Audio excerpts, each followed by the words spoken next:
మా జెసిదలు అయితే నీట్గా రెడీ అయిపోయి ఊరికైతే వెళ్ళిపోతుంది. చూడండి, బాగా చెప్పమని సరే బాగా చెప్పట్లేదు. హలో మామ, గుడ్ మార్నింగ్ అందరికీ.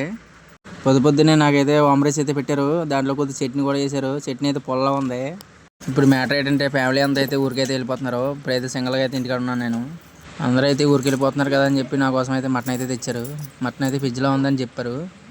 ఇప్పుడైతే ఈ మటన్ నేను నీట్గా అయితే నా స్టైల్లో కుక్ చేసుకుని వండుకొని తింటాను. దానికోసం అయితే ఫ్రిడ్జ్లో ఉన్న మాంసం అయితే తీసి నీట్గా అయితే వాష్ చేసాను. ఎప్పుడైనా సరే పిల్లలు అలిగి ఊరు వెళ్ళిపోయినా సరే మనం వండుకొని తినేటట్టు ఉండాలి.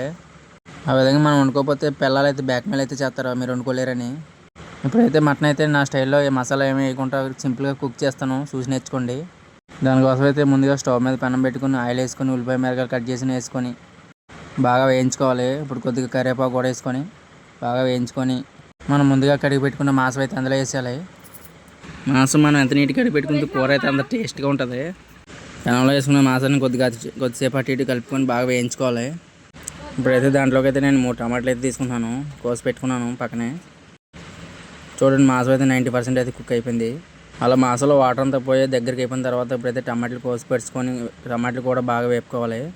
టమాటాలు కూడా మాంసంలో ఇంకిపోయిన తర్వాత మన దగ్గర ఉన్న సాల్ట్ కారం వేసుకొని కొద్ది వాటర్ వేసుకొని ఉడకబెట్టుకుంటే మనకి కర్రీ అయితే రెడీ అయిపోద్ది.